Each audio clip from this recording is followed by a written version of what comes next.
who I am. My name is Miss Grace, or Lady Lashley. I'm the owner of Prime Time Homebuyers, and I'm here at least once a month right now in the Fulton County Library, where I host economic development seminars for free. Okay, the focus of these seminars is to get you ready, lender ready.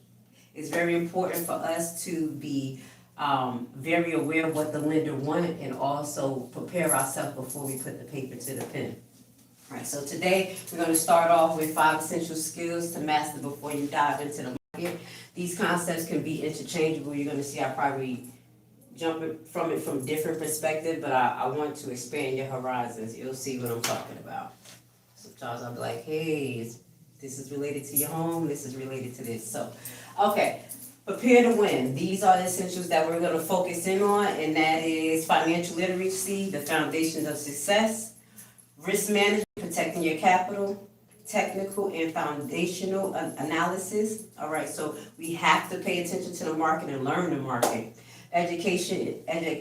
Emotional intelligence, keeping your cool under pressure, continuous education, adapting to an ever-changing landscape, adopting elite mindset, the key to sustaining success. Now, this is an introductory, basically summing up everything that I talked about in the last 13 weeks. And if you haven't seen the last 13 weeks, go on YouTube. We have a direct playlist that highlights the videos that you need to watch before this seminar.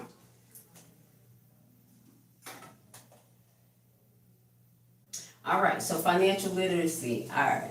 A little bit bigger. This is the bedrock to any successful investment journey.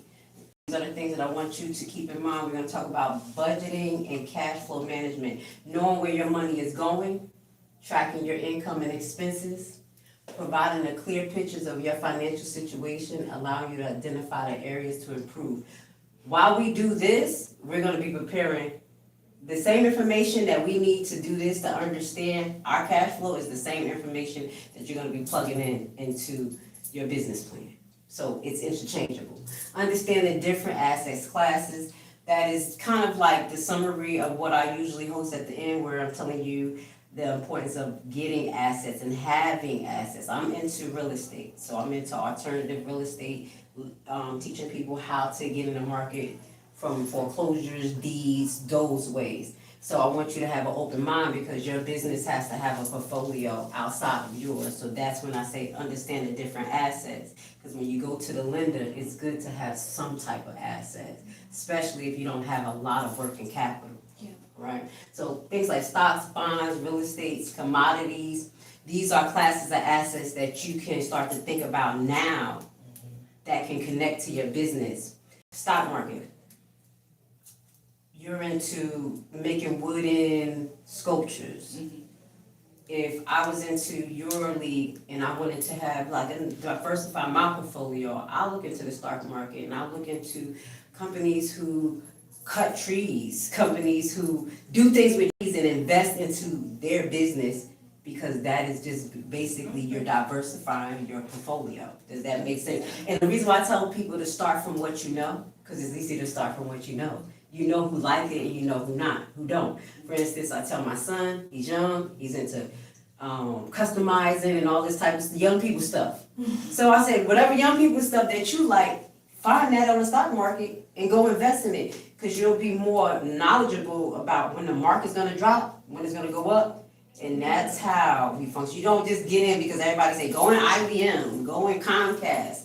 That's cute, that's nice. But it's also good to go in your industry. Like, for instance, I am a registered nurse, so I know nothing about stocks. So I said, I'm just going, I use gloves every day.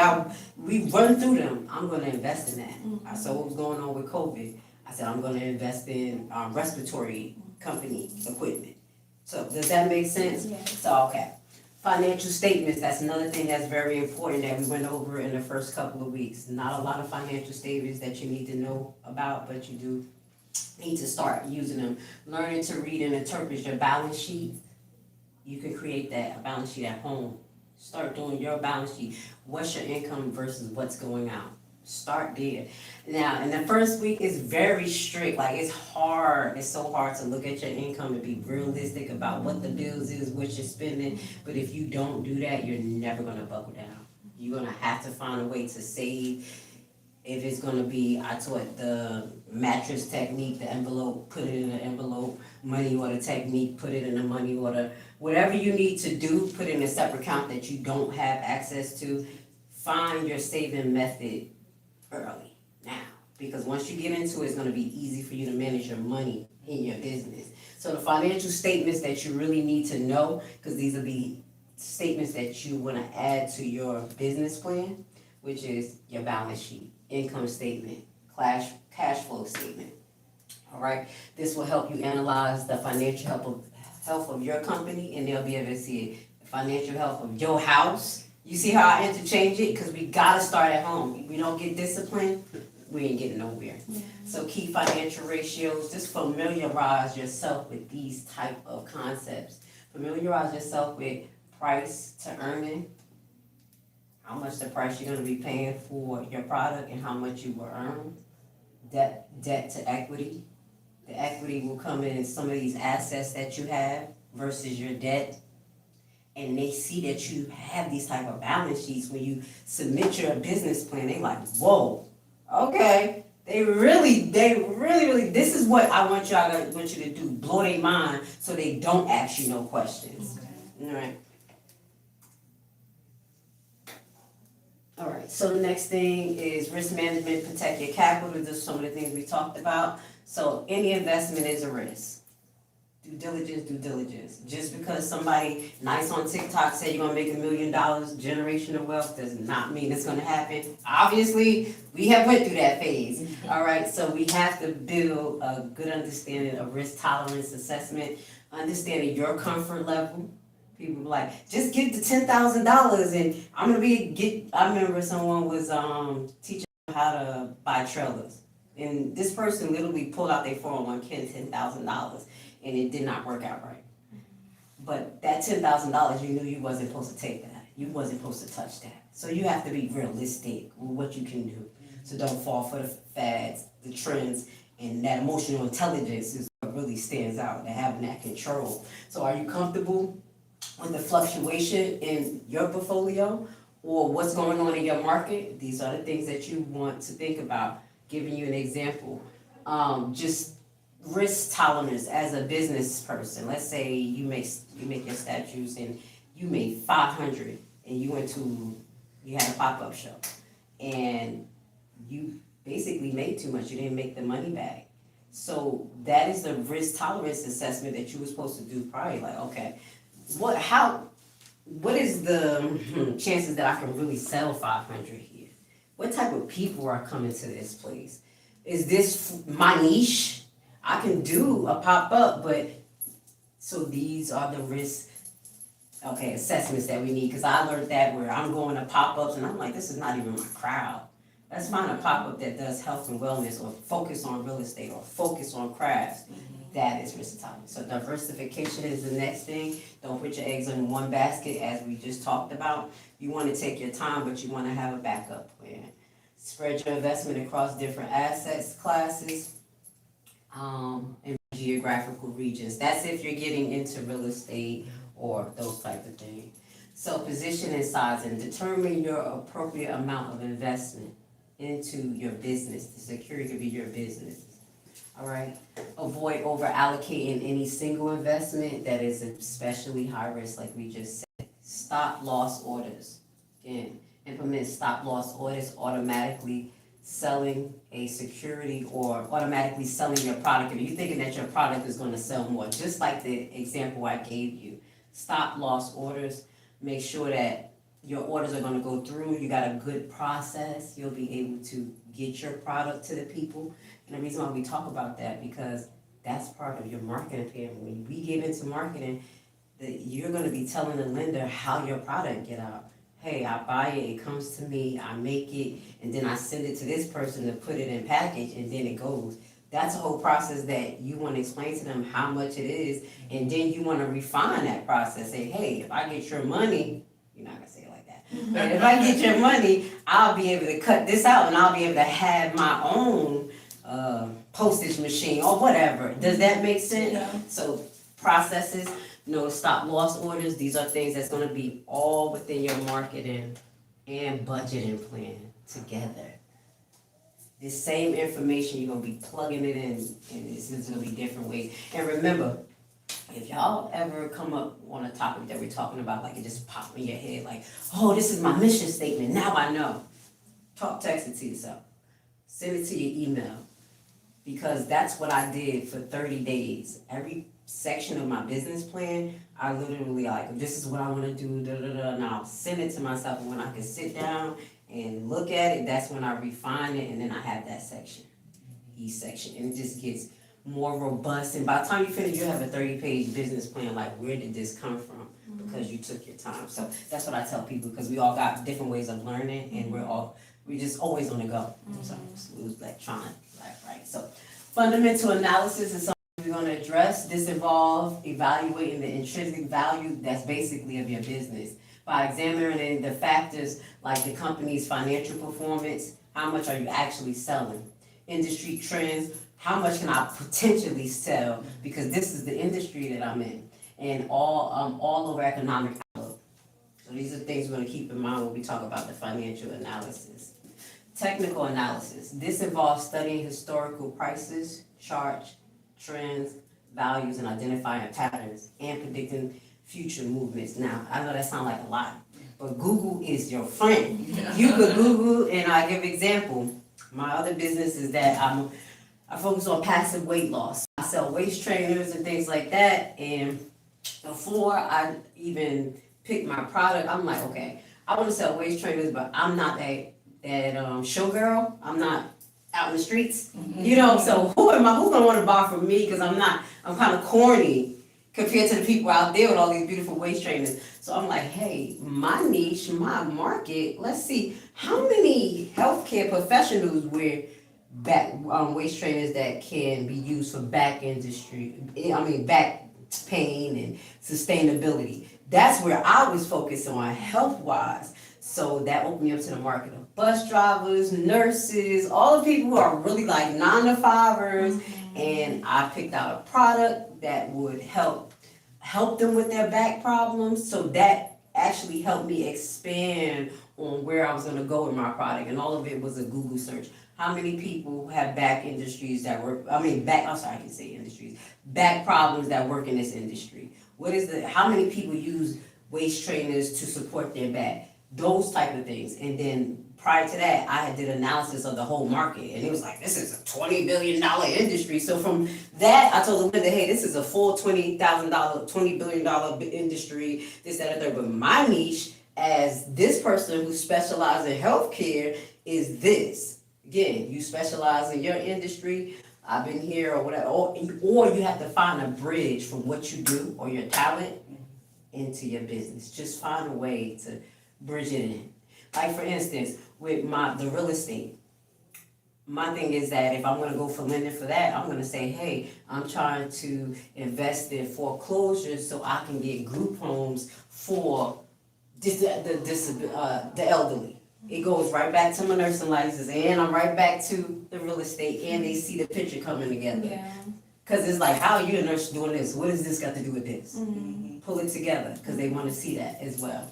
So remember, the technical analysis is going to bring you right back to your niche, and those numbers, the things that pull up, copy and paste and bring them into your side, wherever, like I told you, your email, and you can bring them up those same references and put them in there. Okay. You're going to want to see that. All right. So, recognizing and managing emotions. Okay. Be aware of how your emotions are influencing your investment decisions. I can't say that enough, because us in the Black community, and I'm going to say, we deal with a lot of emotions. We do. And that we just emotionally, that's a good thing and a bad thing.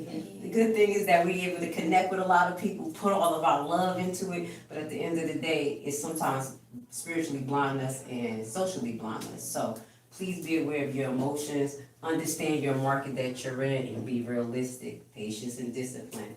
Stick to your plan. I tell people who go to the tax lien, tax deed sale, don't go over there and get caught up in, and and you done got to $10,000 and you ain't got it. And you kicked out of the tax lien sale forever. Those type of things. So you just don't want to do that to yourself. No matter what you see your competition doing, don't just go run. That's another thing we're gonna talk about is competition and making sure you pay attention to them. I don't know if you like me. I'm like, I don't want to see what they doing. I ain't got nothing. Nope. But that's blocking you off from knowledge. That's blocking you off from connecting to people that actually probably will work with you. That's about it. And what was that? I make custom signs I make branding and marketing materials for real estate agents, especially, but also other entrepreneurs. So there's this other business who created the same type of key signs that I made, similar custom signs, different materials. But I was like, I like this. They have nice signs, and I can see them being my competition. So let me see if we can connect and collaborate and partner up, and we did. That's good. Sometimes you get the plug or you get people looking at you like that, but it's so good that you could just go out and try. Because one of the things that I saw when I used to homeschool my kids, I tried my best to be a social worker mom, so I took them to this place called Lashley's Kumbota. You remember a Kumbota company, the ones that do those machines that dig in the ground and pick up, it's Kumbota? Yeah, but it was called Lashley's, and that was my name, and I'm like, oh snap. So it was actually a Caucasian guy, and he told me, he was explaining to my son how they came over to America, and his father started the business, and he expanded, but he went on to such an important part. He said that basically the people in the industry, they all get together every 6 months and they just have like a little challenge. They compare their books, how much people, made and spend, the new technologies, and that's fun competition actually making them the leaders of the industry. They kind of locking people out a little bit. I was like, oh snap, that's how we got locked out. So, and that's where we downfall at, because we hate to coincide with each other. Yeah. Exactly. Or have fun competition. Competition don't always have to be I hate you. Right. So keep that in mind. Yeah. And again, I'm gonna say, well, I haven't said it again, but learn from your mistakes. Everyone makes mistakes. It's not the end of the world. My phrase is be the comeback kid. You fall, get up, analyze your past trends, identify the areas for improvement, and learn from the errors. Don't give up, because it may not work today, but it may be something special for later. Because I've been into tax liens and tax deeds for 7 years, and I'm like, nobody was really into it, but white Caucasian lawyers that I learned from, and now it's like everybody locked out the market. Yeah. So it's like, what are we gonna do? I'm like, everything is set up. And it was funny when I was setting it up. I was like, nobody gonna do this, guy. I'm doing all these presentations. It's ridiculous. And he's like, build a day will come. And now it's sitting there on a website on demand, and people could just come and sign, enroll, and move at their own pace. So if it's not, it'll probably be good tomorrow. Take your time. Take your time. So again, stay informed, seek mentorship, embrace new technologies. This is just the overview. This is what we're doing right now. All right? That's to continue learning. At the beginning, set your goals. Make them realistic. Set a goal. Don't be afraid. Set a goal for 1 year. Set a goal for 2 years. You may not get to it in the time you want to, and you can always revamp it, but set your goal, because when you're going through the fire and you're walking and you don't keep your eyes on the prize, you're gonna go astray. Period. So take responsibility for everything you do, because if you don't take responsibility of your business and being consistent, no one else is gonna take your business realistically. You wanna hire people. You wanna create processes right now while it's just you, so you can be teaching them the processes. Does that make sense? So take responsibility of your own decisions, learn from your mistake, maintain long-term perspective. We just talked about that. Stay disciplined and embrace the challenges. All right? So view the market, when I'm just going to that a little bit more, view market volatility as an opportunity to learn and grow. Right now, gas price is high. It costs more to get shipping out. What are you gonna do? What are we gonna do? We had to come up with a little plan. So that's why I say embrace the challenges, partner up with people, and we'll be able to make it through. Yeah. And that's one thing that I learned too. In conclusion, as we go into the next one thing I learned when I was learning about Black Wall Street, it was this, that our people had 5 and 6, 7 businesses that was not connected. Like, one had library, grocery store, shoe store. I'm like, wow, they doing all of that. Like, it was really good, diverse. And the second thing that I've learned is that the competition was not competition. Now, I don't have these 2 individual names, but they said that in the story, it was 2 hotels. It was one guy that had a hotel, and it had about 50 rooms. Then a richer black guy came over and opened a hotel across the street, and it had 200 rooms. So instead of this person being upset, like, oh, he's blowing me out, he made sure that he built a relationship with him and that he can get pour over clients or whatever. Like, they connected in that way, which made sure that he always had business. Yeah. So it was like, don't look at it like, oh my God, they blowing me out. Yeah. Try to work together. Yeah. All right, so this is the summary of everything. Mastering financial literacy, risk management, analysis techniques, emotional intelligence, and continuous education, you'll significantly increase your chances of success in protecting your hard-earned money. Remember, the best investment you can make is in yourself.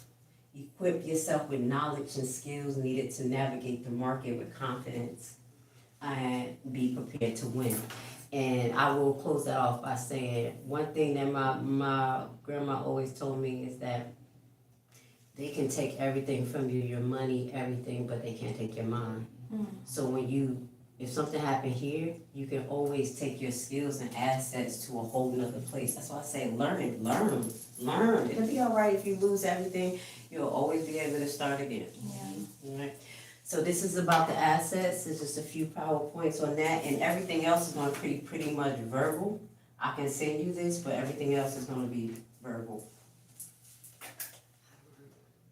And thank you for bearing with us in this room. I like this room. It's a little small. It's cool. Nice and intimate. Yes, it's nice and quaint. And then I'm getting a new audience because they're going to get used to coming at this time. I think I'll do more better in the evening too, because I was doing daytime, and it's us that works and everything that's trying to transition as well. Yeah. So let's get into securing assets, some things I just want you to keep in mind. So develop a clear business plan. That's why we're here. Focus on building strong cash reserves, whatever you can do. For the first 2 years, you're going to sleep 4 hours, 5 hours a night.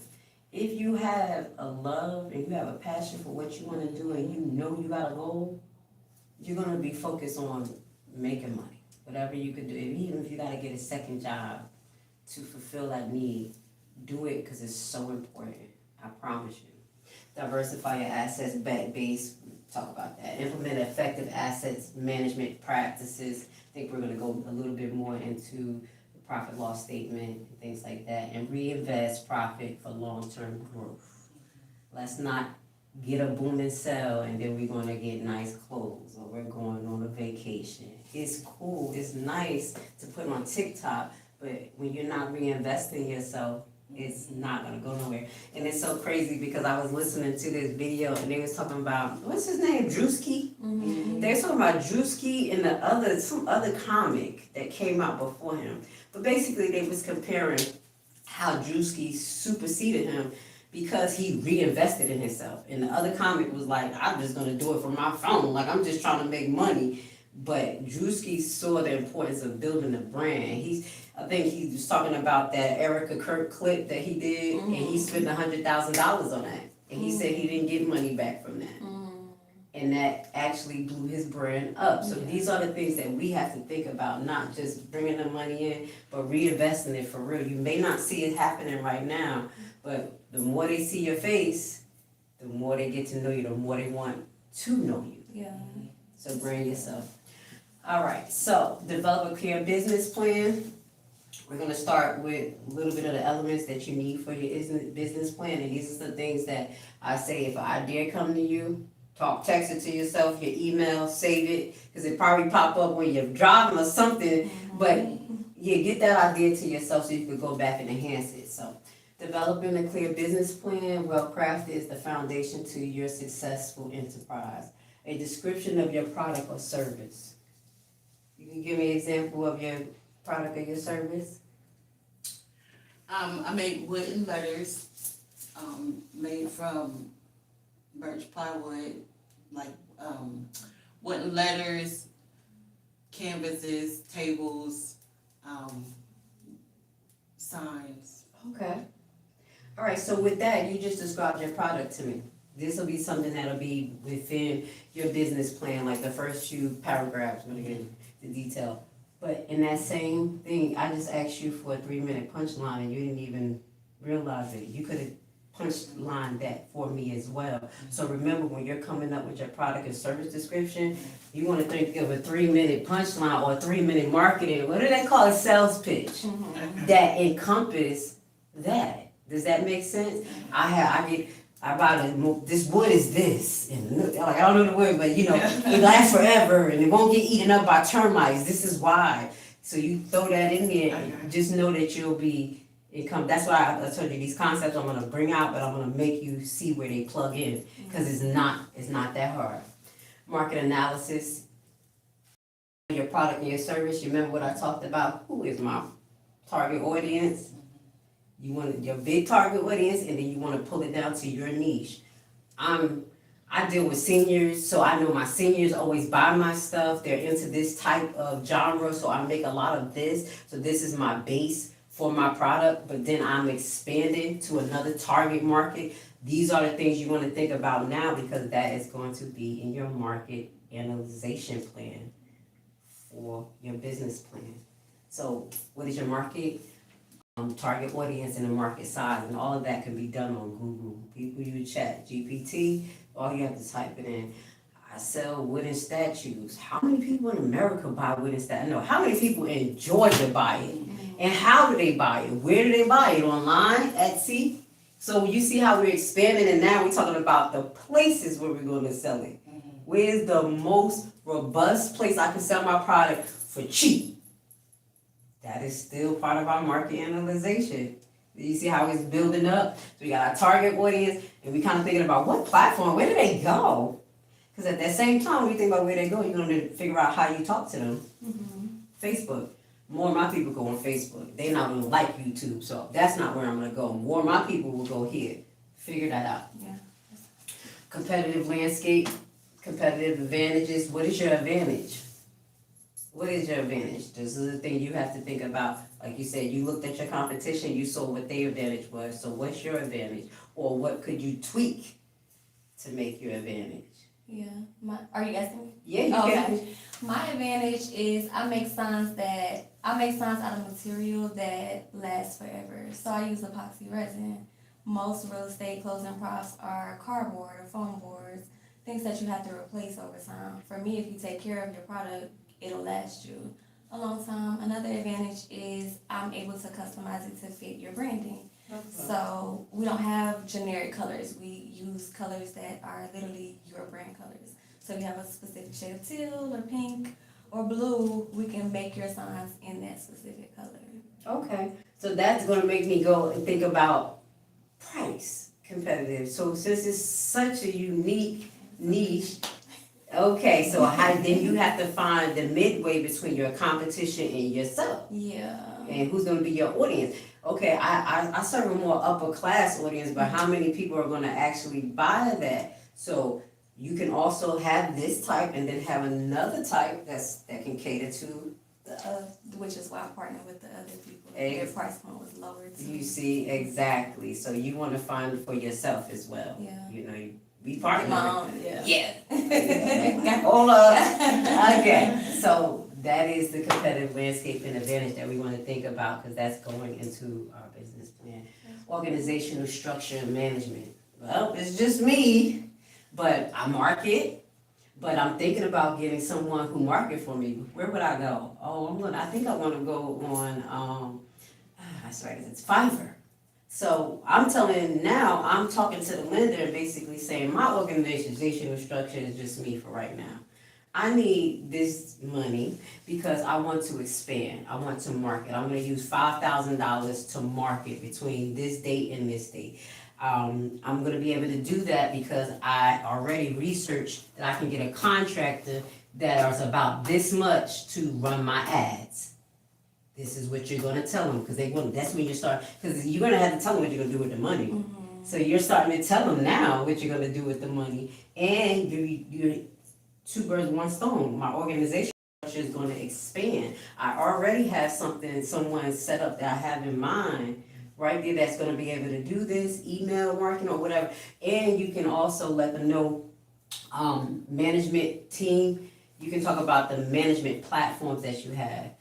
I talked about how I had Wix, and my website was so amazing. And I put it in, I mean, the apps that they use and the things you can develop on Wix, that's what I put inside of my business plan and let them know, well, I'm going to be doing, what do you call that?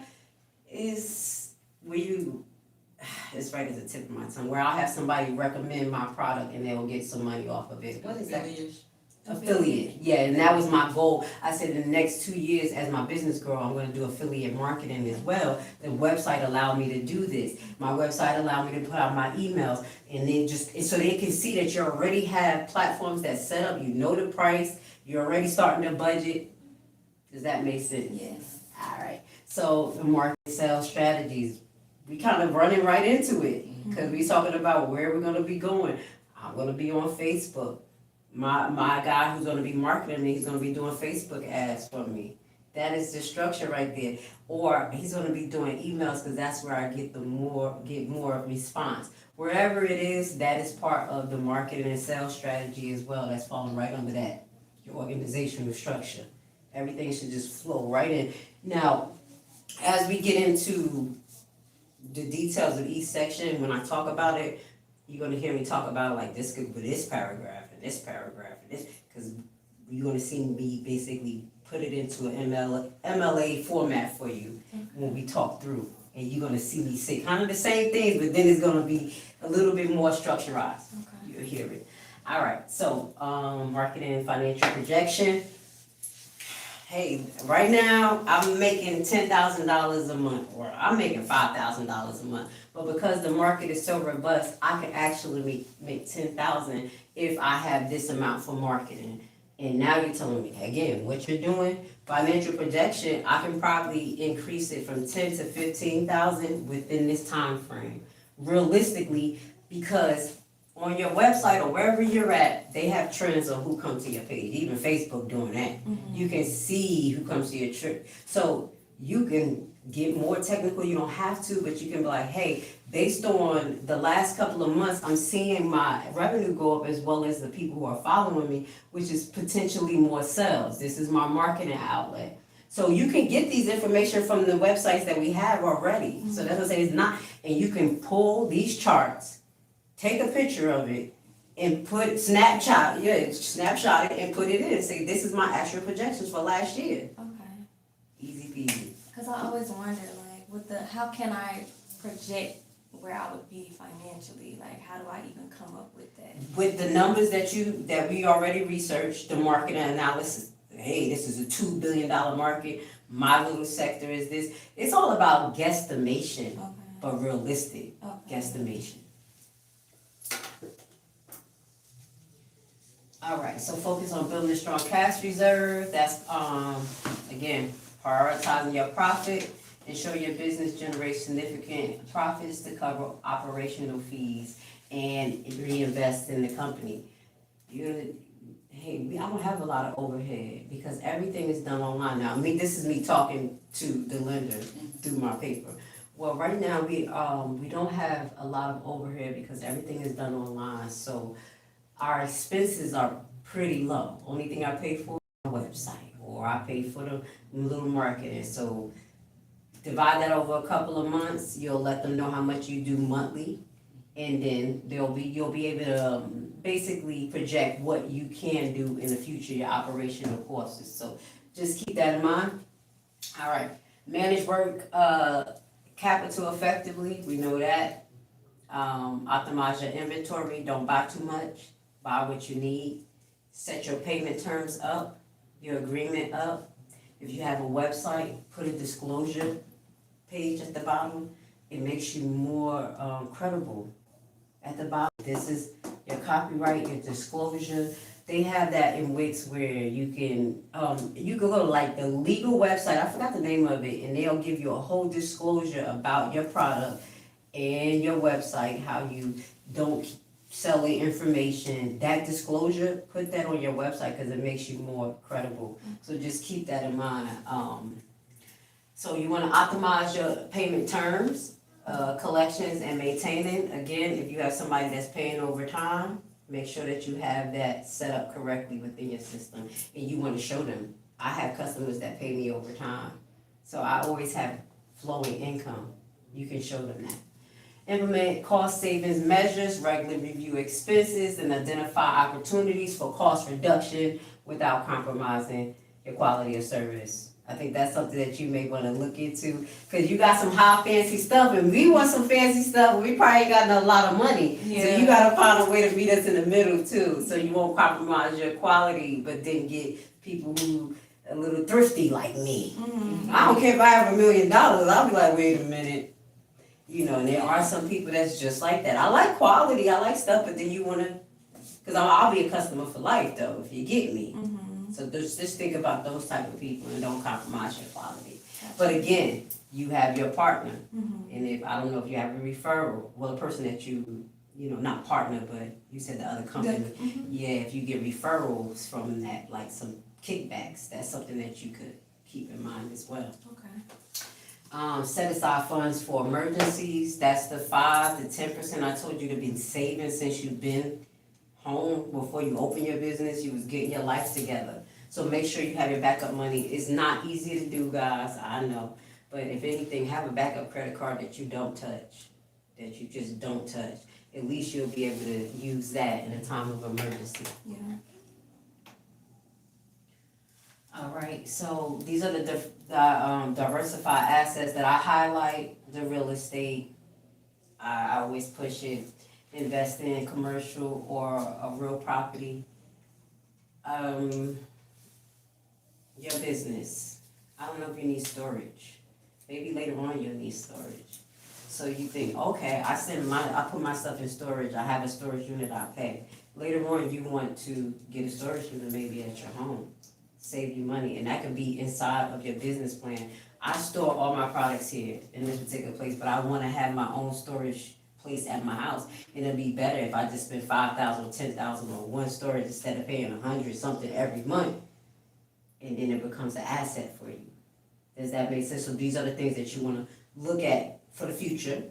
Even if you're not going to do it now, this could be something that's in your business plan, because you're letting the lender know you got a business plan for 5 years. At least you're trying, okay?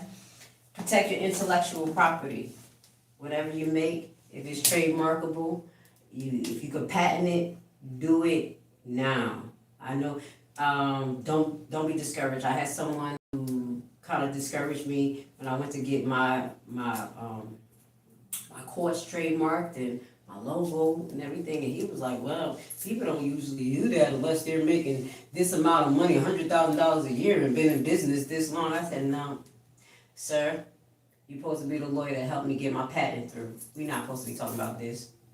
Help me. You know, so don't get discouraged. Do what you got to do, and mine's trademark. Nobody can take my stuff. You got my special color. I got my stuff. You see? Yep. So start now. Start now. It doesn't cost a lot to do a trademark or a patent. It probably costs like I forgot. I didn't spend more.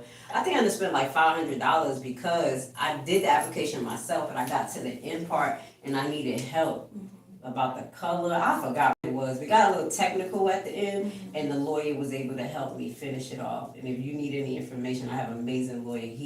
He's great, and he said he'll litigate for you if someone tries to steal your stuff. I do want to that referral.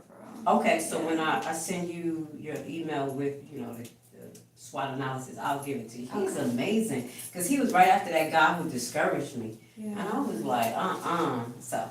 Because I was discouraged too, so. They do it. See, I'm glad I shared my story with you. I don't take no, I'm like, whatever. My whole, you know, we've been through a lot. Build resilience, you know. So protect your intellectual property and those securities investments we already talked about. If you can build a portfolio on the side, just start. Put it in your business name. if you can. But us being sole proprietors, you can still have assets that's in your name. But just know if anything was to happen, they can go straight to those assets. So it's best to put it in your business name so they can't touch it right away. That's why you have separate assets. So lastly, I think we're not at the end. Conduct regular audits, go back, look at your inventory, look at what your plan was. Did I get to where I was going? It's okay, I didn't, but maybe I can change it just a little bit. Don't just stick to one way. Be very versatile in this market. And again, establish clear policies and procedures because you gonna stick to it, the people who work for you gonna stick to it. I had one guy who contracted with me to do my emails and all my marketing, and I had a way that I was approaching it, and I wanted it kind of done like that. And once I spoke to him about it and I showed him, I gave him the resources and gave him extra stuff to educate himself, he flew. He did amazing. And it's because I had a process already. I already had MailChimp. I just had to give him access. I already had this. So it wasn't like he was starting everything from scratch. Because once they see that you ain't got nothing set up, that's when they're going to try to charge you out the kazoo. Like you don't know nothing. So that's why it's important to have your clear policies and procedures set up. And you're just basically like, this is what I want you to do. Fill them on in. Leverage your technologies again. Utilize management software. You don't have to do that. Facebook has it. Your website has it. It will make the charts for you. Your analysts, if you making videos to show your stuff on YouTube, it shows your potential to the lender. I have a big YouTube following. They love my videos about this. This is where I get sales from. Okay. Just everything. So, monitor your assets, automate process, try to eliminate middlemen if you can, and always generate your reports. And if you can do it monthly, where you just put out your sales report, if you're making that much sales, you can do it every 3 months. But just print it out and have it to the side, save it, download it, because these same reports, these same things, when it comes to tax time, you already got it. Yeah. See, you already have it.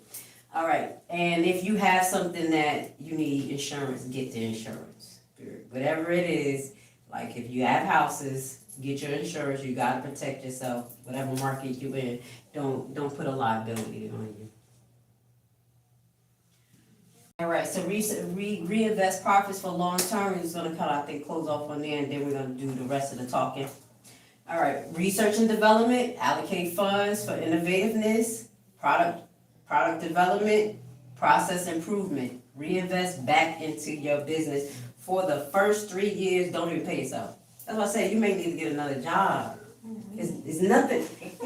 Hey, it depends, but you probably making enough money that the first year you could pay yourself. But realistically, yeah, I mean, if it's not consistent, why would you? Yeah.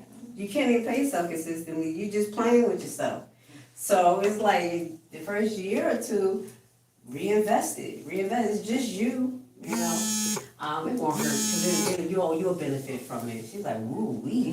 Think about the time. Where the time will come from. I'm trying. Listen, when you learn about these stories of these big franchises and what they had to go through and how many times they failed, and then finally they got these big businesses. Like I learned McDonald's.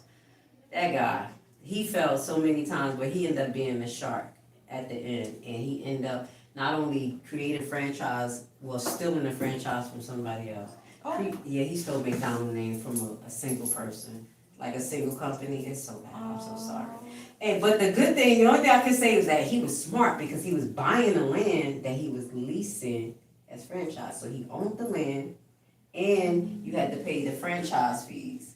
That's why they say McDonald's is a real estate business. Yeah, that's what they said. Oh, you filling me in? Yeah, because I watched the movie. I was like, this guy is the devil. But he, you learn like, okay, but we ain't gonna do it like that. But that was very smart. So that's what we gotta look at. Okay, infrastructure, facilities. That's if your business actually needs it. That's something that you want to look in the future for. Okay. All right. So I think this is it when it comes to PowerPoints, and the rest is going to be me talking. I usually have a little commercial, but it just seems to, let's see. wanted to do a little commercial for you, but I can't. There we go, let's see if I got it. And we're gonna start talking. There we go. All right. Let's see what this one is. I think this is old school one. Hey, y'all. They always make little marketing videos, guys. Fiverr can do it for you. You can use your Instagram video. Welcome to Prime Time Homebuyers, Tax Liens and Tax Deed course. Do-it-yourself course for the introductory learner who's interested in learning in tax deeds and tax liens investment. This course is a do-it-yourself, move at your own pace, downloadable content that's available to you for a lifetime guarantee. Join the buyback family. Be a part of the team. Get the support you need to be a wise and sound investor. Learn more today by joining the website www.primetimehomebuyers, the buyback. This was years ago. I can't believe I sound that clear. And I had Good microphone. I had Welcome to Prime Time Homebuyers, Tax Liens and I'm Tax. still trying to get my technology together, but just simple. Get your point across. That's my pitch. Get your Okay. pitch. Get your pitch. Okay. All right. Yep, that's my pitch. All right. So what we're gonna do now is get into the essential guide for business marketing analysis. So when you get, this is where I'm gonna be talking about paragraph 1, kind of paragraph 2, where we at. Hopefully I can get, we could get done in the next 45 minutes, because it's supposed to be 2 hours. I don't wanna bore you, but I can talk. They was like, I can talk. Let's go. All right. So you want to start your new venture with planning a significant, with a significant goal of expansion. And the only way you're going to be able to do that is know the market. So we're going to map some things out. I think we already know about the why, the market analyzation. We kind of went into the why. All right, so we're going to go into the how. First thing you want to do, step by step, how to create your business market analysis section. 1, define your market industry. Within this paragraph, you want to answer these questions. What is the overall industry you operate in? Is it e-commerce, software, food, beverage, renewable? What is the size of the market? This is all gonna be in the same paragraph. Don't this sound familiar, what we were just talking about? But now I'm structurizing it for you in one paragraph. These are the 4 points you wanna hit. What is the size of the market? What is the growth rate? That's point 3. And what is your subsection? Your niche, your category. Paragraph 1. You let me know when you're ready, because I'll talk fast. The next paragraph would identify your target audience. And within this paragraph, you're gonna highlight these 5 points. This is where you're gonna garner all the information about your customer, your service you provide. What's the geographics? Who are you catering to? Like I said, mine was healthcare. I pulled my niche out. Psychographic. That is understanding their interests. Who will buy wedding statues? Who needs your signs? All right, what are their hobbies? Just think, value, attitude. The reason why I'm saying this because now you're getting an idea of who your customer is gonna be. And that's how you're gonna shape where you're gonna go and how you're gonna talk to them. Younger crowd, you're gonna be a little hip. Older crowd, yes ma'am, but this is where your structure, so this is paragraph 2. So the needs and pain point. What do your customers need? What is their pain point? Once you know what you're gonna be able to help them with, that's gonna make them gravitate to you. Because it's not about you just selling your product. It's actually fixing an issue. And that's what's gonna make people come to you. So keep that in mind. That's point 4, their needs and their pain point. What is the problem that your product is going to solve? What is your buyer's behavior? Do I need a sign every week? How often would I come back? Possibly referrals. These are things you want to think about, okay? Because you're going to have to keep on marketing to get new customers if you don't have a pre-product that they want. And the last part to consider is create your persona. Develop a 2 to 3 detailed fictional profile of your ideal customer. That's what we just did. So this is your persona. And in this paragraph, you're letting the lender know that these are the actual people that actually want to buy my product. Like, you can go research this. They on Facebook right now. They see the picture with this information. Right? Paragraph number 3. That's my market, but I know my competition. We talking about competition. Who else is in this industry? Who is your direct competitors? I said directly. I'm an African American woman in this industry where I teach tax liens and tax deeds. I've been taught by lawyers of Caucasian race. I see more Caucasian people here. I didn't say all of that in that words, but I did say that I'm pretty much singled out in my industry, and my niche would be catering to black women. My people. So I'm already talking about my competition and analyzing them as well. So your direct competitors offering similar products into the same audience, how will you stand up? Your indirect competitors. Who? My indirect is people who sell regular homes. You see what I'm saying? How would that affect my market? Who is your indirect competitors? They want to know that. Are you paying attention? So indirect competitors offer different solutions to the same problem. And you want to know, can you intertwine that in just exactly what you did earlier?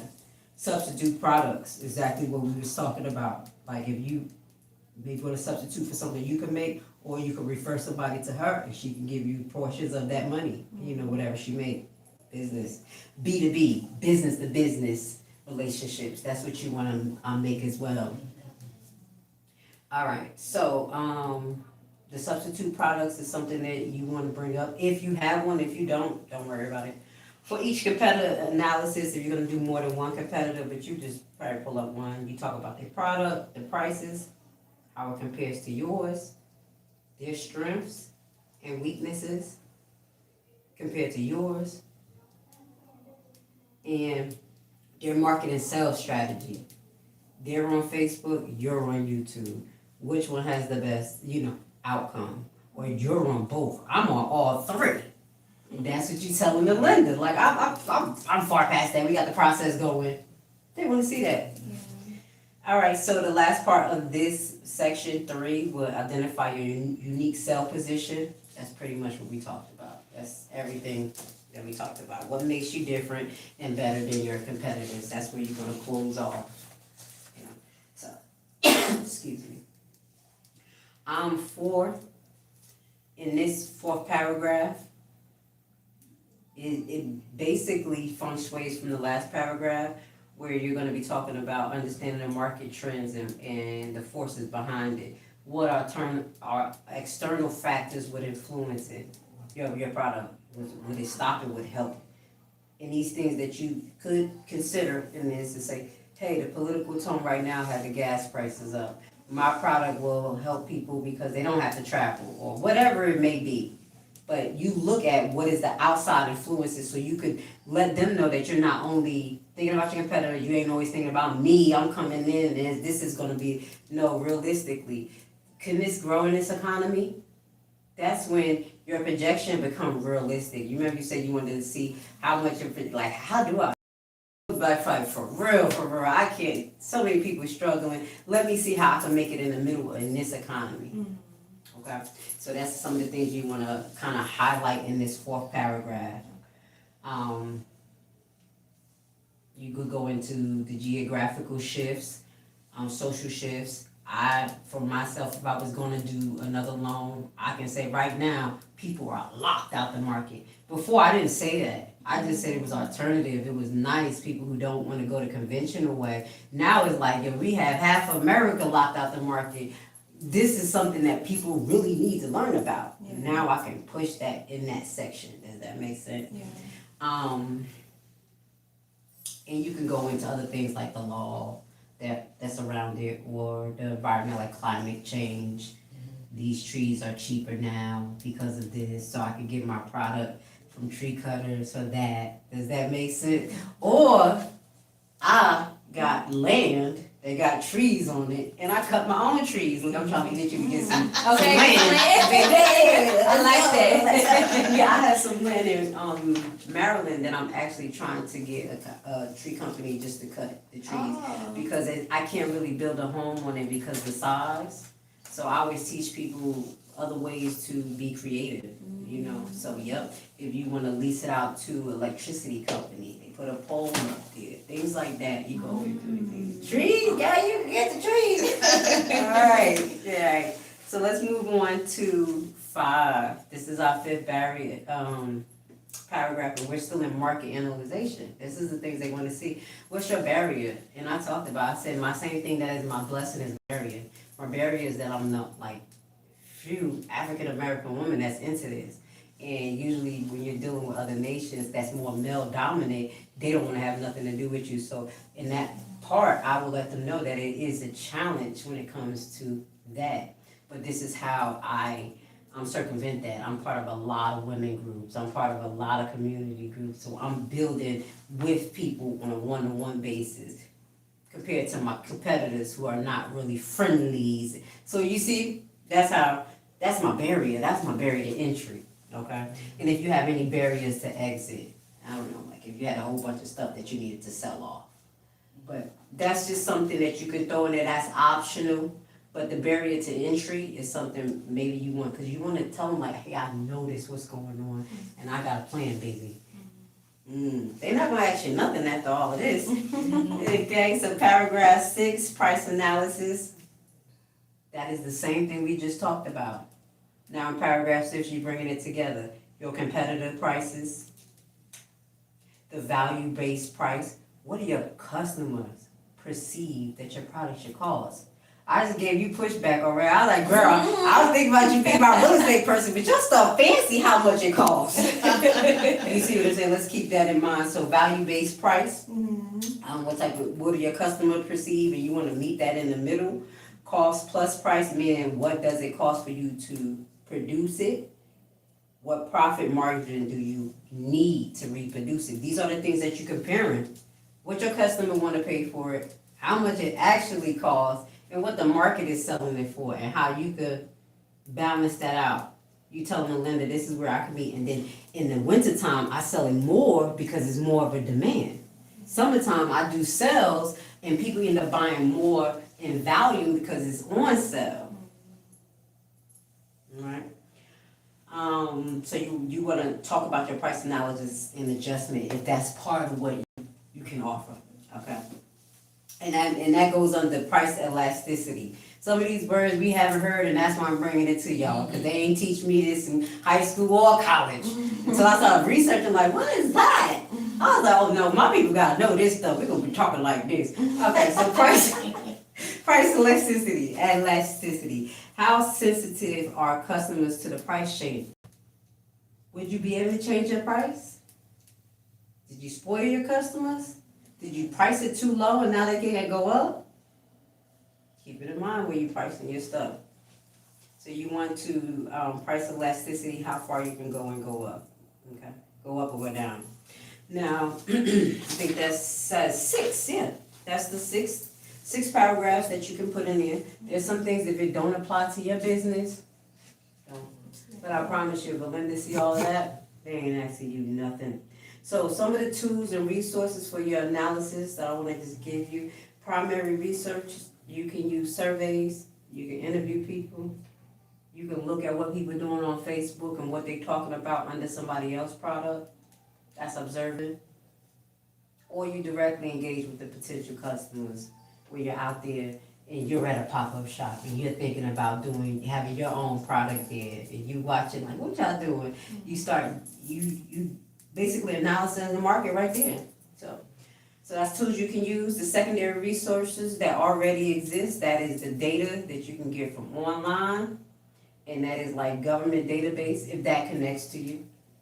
Industry associates often publish their reports if they're transparent. And that is like what I told you, those companies get together, they show everybody their reports at that event, and that's how they do that. Market research firms, I don't think we need all of that, but you can use Google, but I just wanted to give you some ideas. Also, academic studies, I don't know, you sell things like meditation, something to do meditation, I don't know. Academic studies that connect to it. People need this because right now our stress level is so high, and da-da-da. And this is the research that's behind it. It is a needed product. That's what you're telling them. And in this particular, as I say, the other way that you can do a market analysis, look at your competitor website. Social media. That's how I built my website. I took 4 of my competitors' website and I took the best things that I could find and made whatever my own. Cause sometimes you can't come up with an idea, you just like, you blank, especially if you don't know how to put a website together yourself. So find the easiest platform that you can do that and then see what works. I had one competitor, they just had 1 page. I was like, dang, and he's making money. I got 10 pages. Maybe I need to take page down or something. So, yeah, exactly. So those are the things that you want to pay attention. So the takeaways is basically don't let your passion cloud your judgment. Emotional intelligence is an ongoing process. The market is always evolving. Don't get just stuck. Don't get paralyzed in analysis like, okay, I'm stuck. It's too much. No, you just get what you could, copy and paste, put it in your email, and that'll be going into your business plan marketing section. As per like you just plug them in wherever it needs to go. And lastly, combine data source. Use both primary and secondary research to get well-rounded information, but don't get stuck in it. How was that? I didn't burn y'all out too much, did I? No. Good. It sound like the dry eye. I tell people I'm unserious. Very serious. Alright, so okay, this is financial projection. Now we're gonna get into that financial projection section. And this is the other part that they really look at. So we know the why behind your financial projection, why we're doing it. So let's get to the core of it. The core components of your projection. Your financial projection should typically include 3 primary statements projected over a period of 3 to 5 years. Often broken down in months. You remember I said divided by 12, whatever I was talking about. Like, how much it costs for you to rent this place out and divided by 12. How much it's gonna cost for you to get a storage unit, and you compare that and you'll show them like, this is the best option, that's why I need your money. Okay. So, first paragraph, you wanna focus on, first,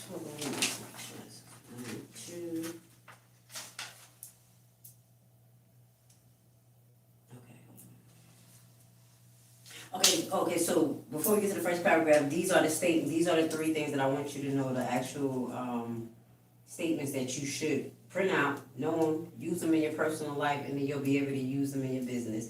Income statement, the profit and loss, just shows your projected revenue, the cost of the goods that you sold, your operating expenses,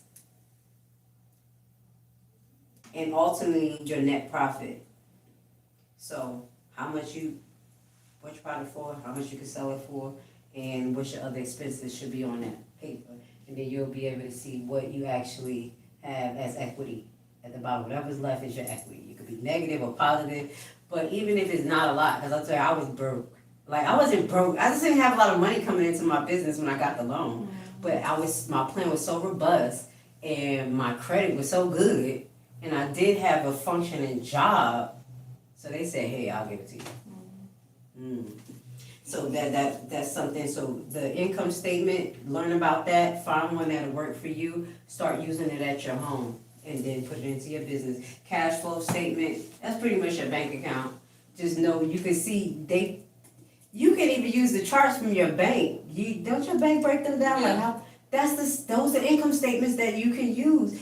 Mind you, in earlier in I was about to say in the semester, in my teachings, I said open a separate bank account. That's the assets versus a liability seminar that I did.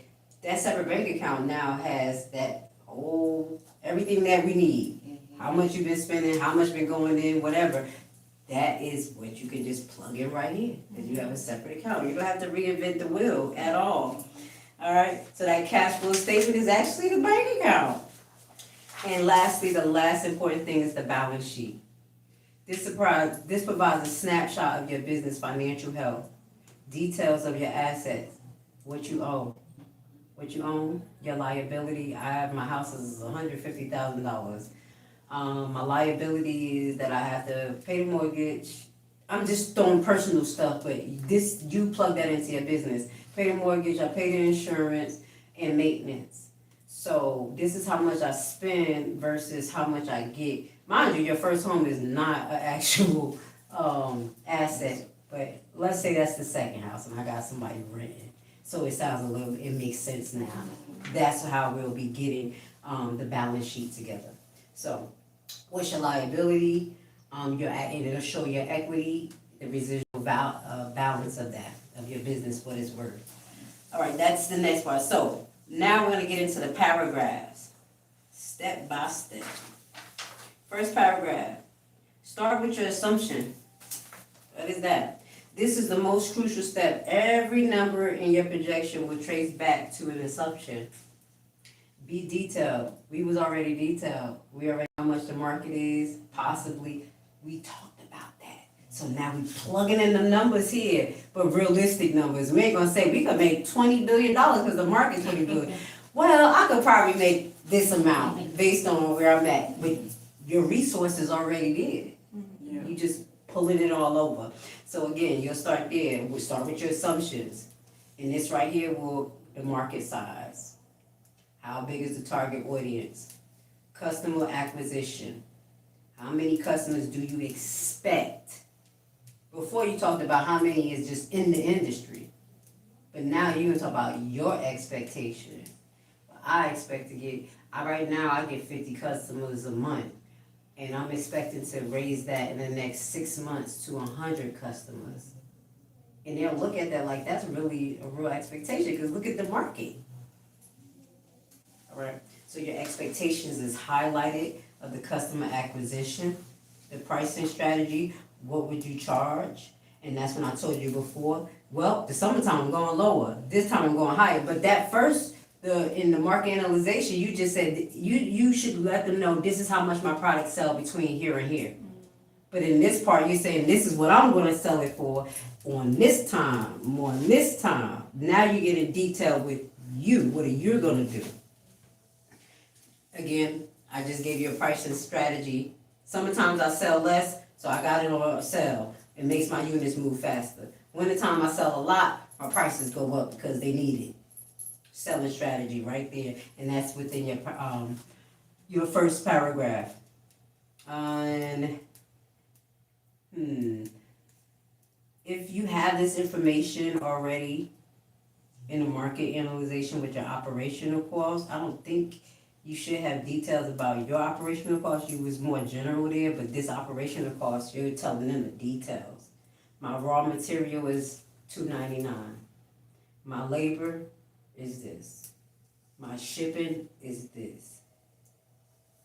My operational expenses is this. I pay rent.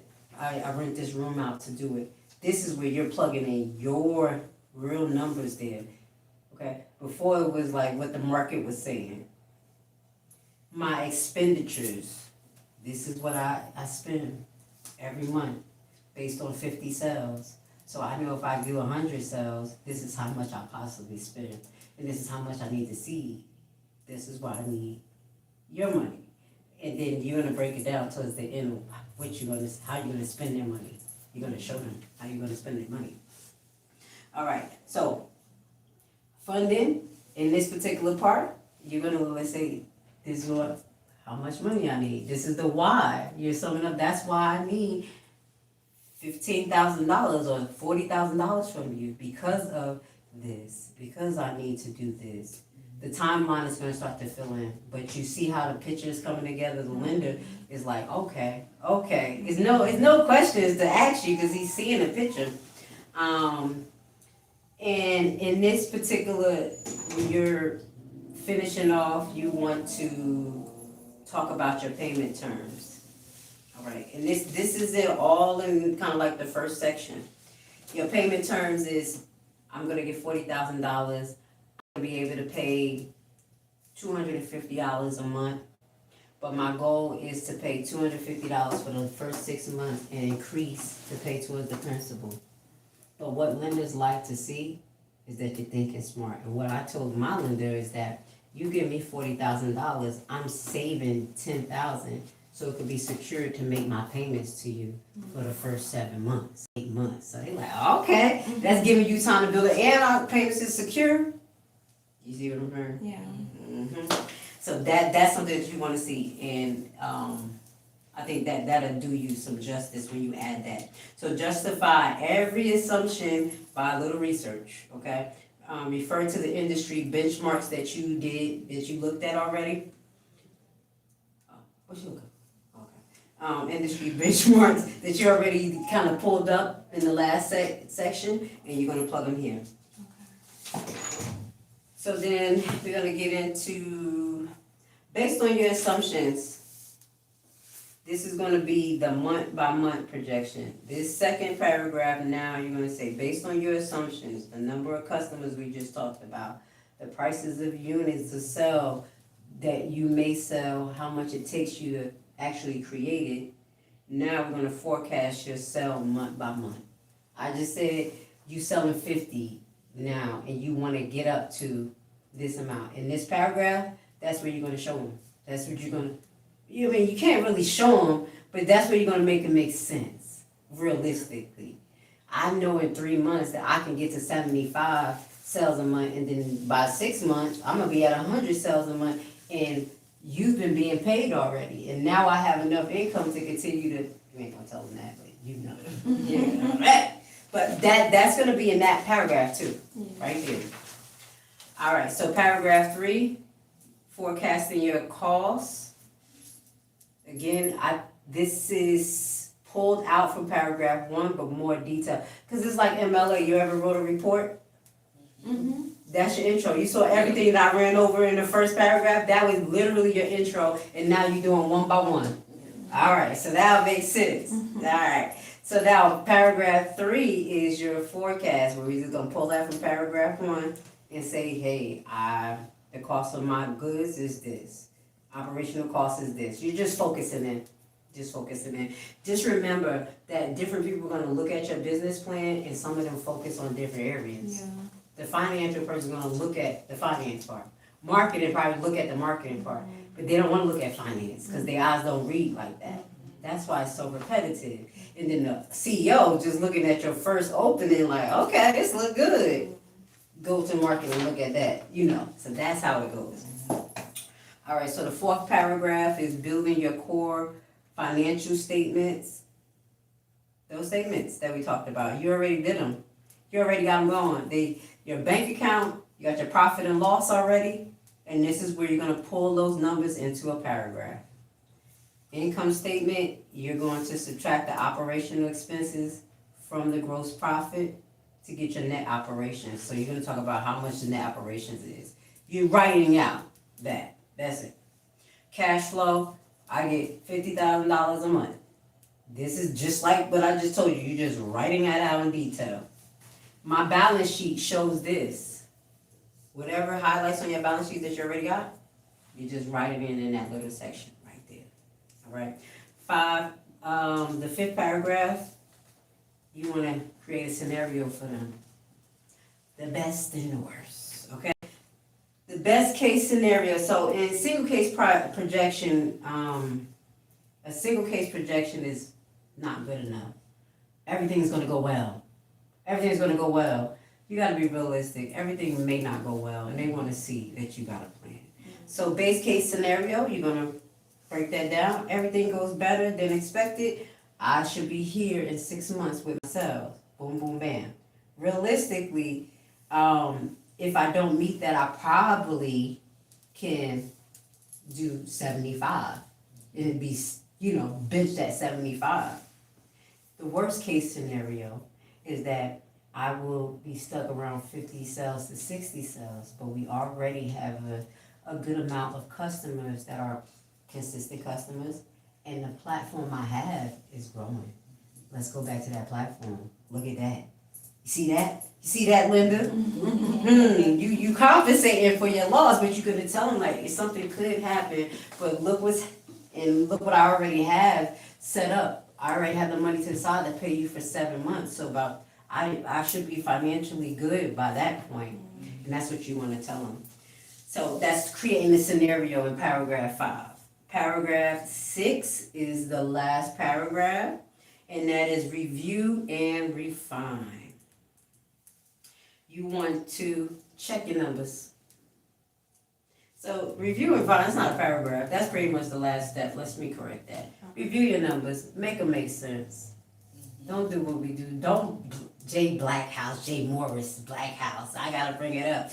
Who's that? Oh, the Black Oh, House. Jay Morris, yeah. Don't J Morris it. I gotta be honest, because a lot of people lost money, and it's not against My him. friend lost money. It was against the process. It's not him. It's the process, and we have to not fall for the lights and glamour. You need people who are corny, people who are gonna break all of this down.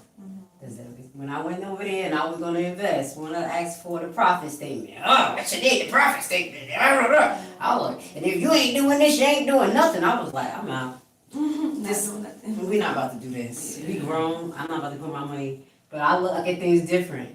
That was the pressure. So you see what I'm saying? I don't want to downgrade nobody, but I have to bring that up because I could have did business with him and something I just felt like I would wanted to partner to show him the tax lien side. Went to a few things and something was like And if I would have stayed there and did that, I would never have credibility right now. Even though I'm not big, I still got my credibility. So that's very important. It's not to downgrade him, but it is a learning lesson. Yep. So, do the numbers, make it make sense. Go back and analyze how much does a small challenge could cost you. You keep that in mind. You don't have to write that, but you want to keep it in mind what would happen. Because if you have a base where you don't have a lot of money coming in and they give you this money and you lose your job, okay? So I'll be honest, with my business loan, I didn't start generating as much money as I wanted to before it was time for me to start paying back for myself. And I was paying for my nursing check.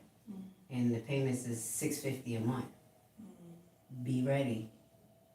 Because you don't want to default that. Even though they can't lien your assets through a business loan. She was like, well, we can't lien your assets, but I was like, but I'm honest, so I'm like, nah, we're gonna pay this. Yeah. But keep that in mind, you never know. Yeah. And lastly, but not seek feedback, positive, negative, whatever. We have to stop seeking just positive feedback, just people who agree with us. It's okay for people not to agree because we can see it from another side and grow.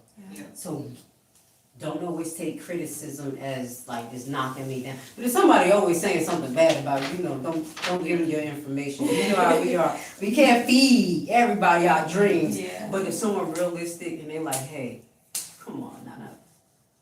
Just take it in consideration and don't take it to heart. So I think I'm going to stop there. But this is what I want you to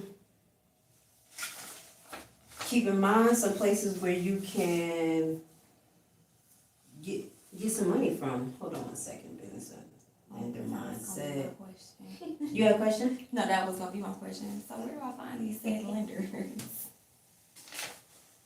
So, I found Ace Business Loan basically going to Eventbrite and going to marketing seminars.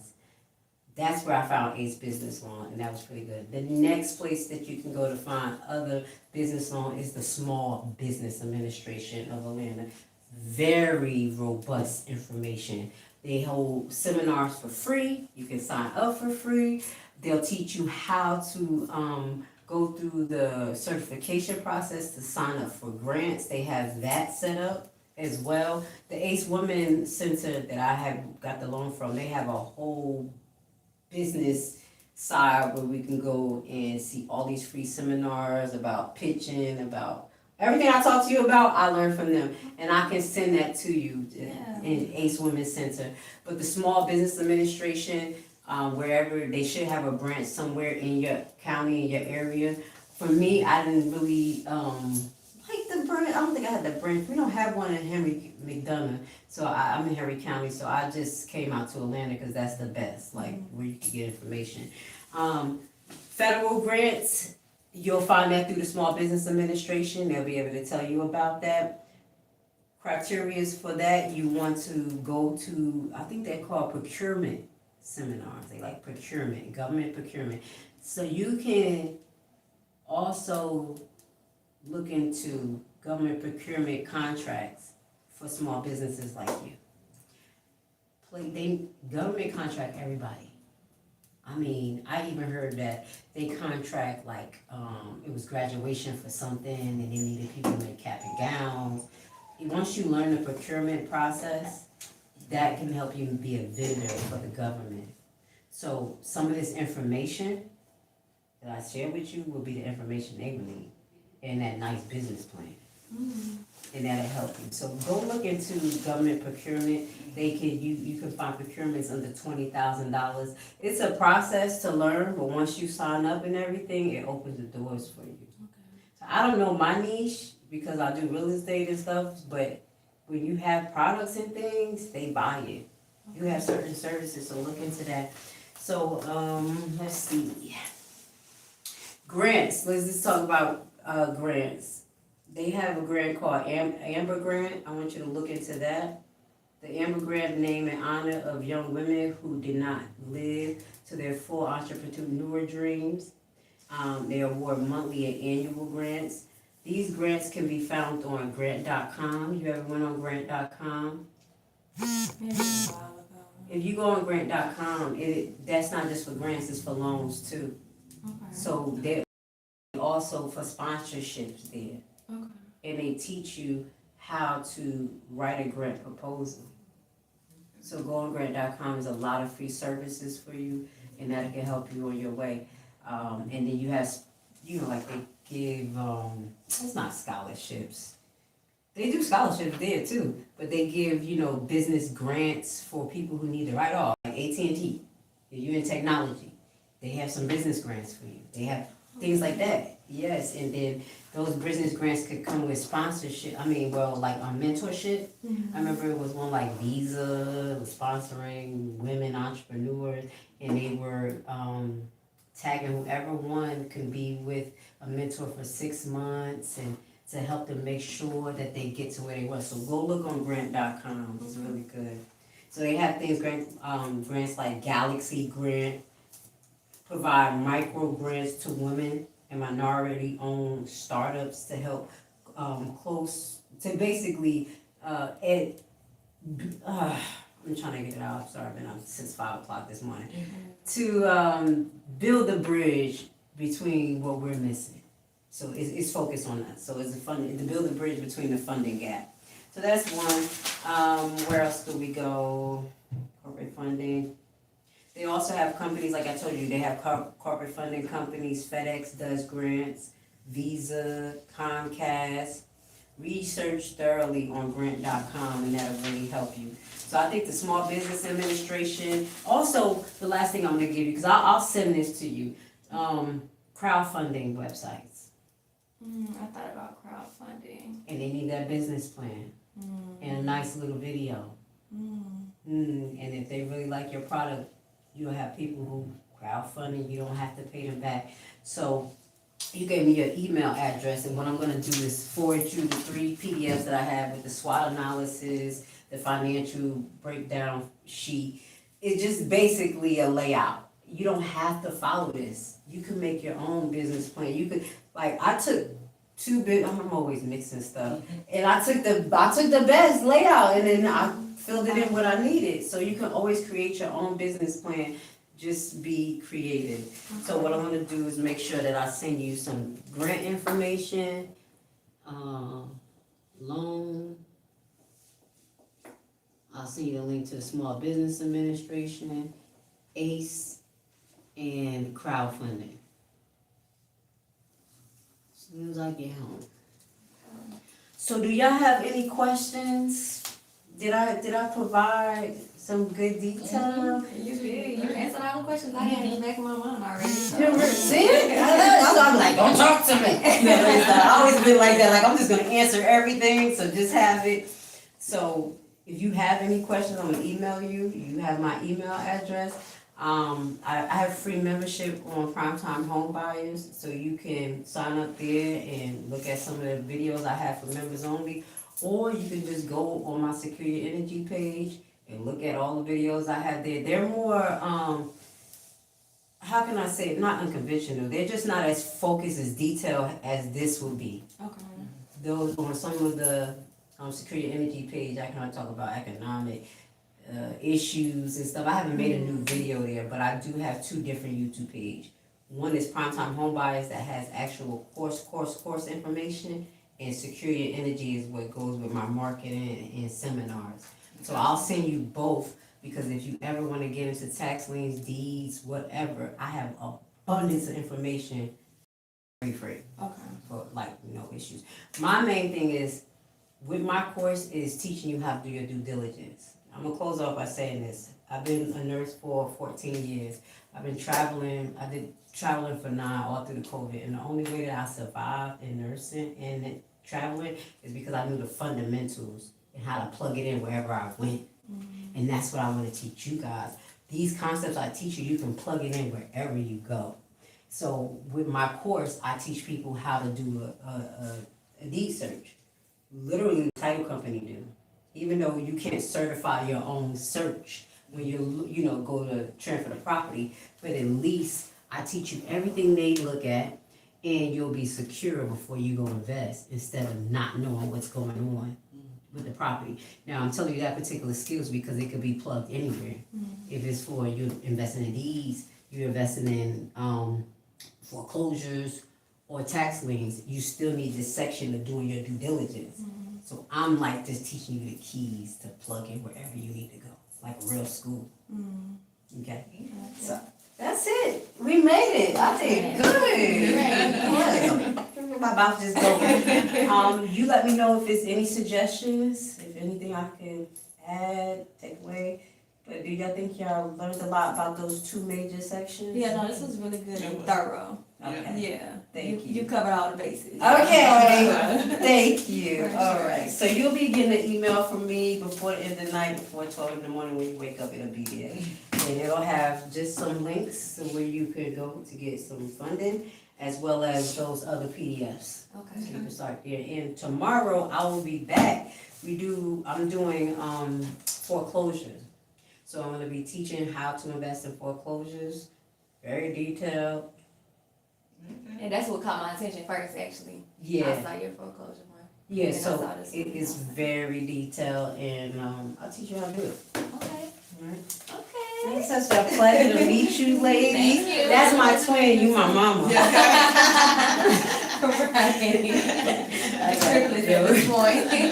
That's right, God is good. Thank you for attending. It's telephone. Time Homebuyers. Because I'm starting pretty much, at a new time, so Yeah. people have to get adjusted. Will it be at 6 o'clock tomorrow too? Yeah, this one will be 6 o'clock tomorrow. Okay. So every 3 weeks, I will be here the 3rd week of the month. On a Monday, I'll do this, and then on a Tuesday, I'll do the foreclosure. And I may switch it up, because I can teach deed process and tax liens, but I'll have that on the Eventbrite. Okay. But I'm most likely, a lot of people like the foreclosure one. I got you. Okay. Well, thank you guys. Thank you for attending. Of course, this was so good. I appreciate you for doing this for the community. We need it. Yep. So thank you. What it is. I'm always like this at work, like. None of my business. None of my business.